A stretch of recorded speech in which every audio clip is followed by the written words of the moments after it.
Welcome to our channel. Today we how to enable iCloud photos on iPhone, full setup step by step clearly. Unlock your iPhone and make sure it is connected to a stable Wi-Fi network.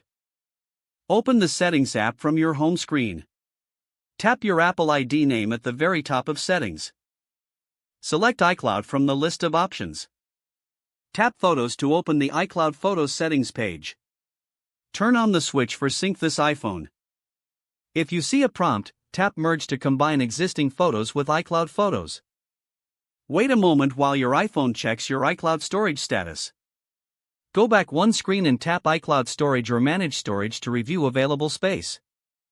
If storage is low, select Change Storage Plan and choose a plan that fits your library size.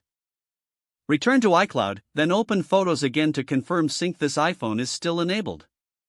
Under iCloud Photos, choose Optimize iPhone Storage to save space on your device. If you want full originals stored on your phone, choose Download and keep originals instead. Keep your iPhone connected to Wi-Fi and power to start the first full upload smoothly. Open the Photos app to confirm your library is visible and loading normally. Tap Library and scroll to ensure your newest photos appear correctly. If you use cellular data, go back to Settings, then Photos, and check cellular data options if available.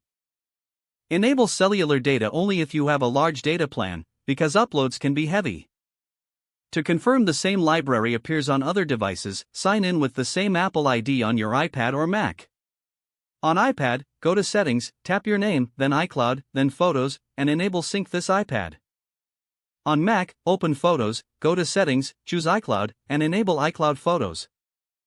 If you want to check upload progress on iPhone, open Photos, go to Library, and look for a status message at the bottom. If upload seems stuck, restart your iPhone and reconnect to Wi-Fi. Make sure low power mode is off, because it can slow background syncing. Check that your date and time are set automatically in Settings, General, Date and Time. If you share the phone, consider enabling Face ID or a passcode to protect your photos. For extra safety, verify your Apple ID security by enabling two-factor authentication in Apple ID settings. Take a test photo and wait a minute, then check if it appears on your other Apple devices. Don't forget to like this video and subscribe to our channel for more step-by-step tech guides.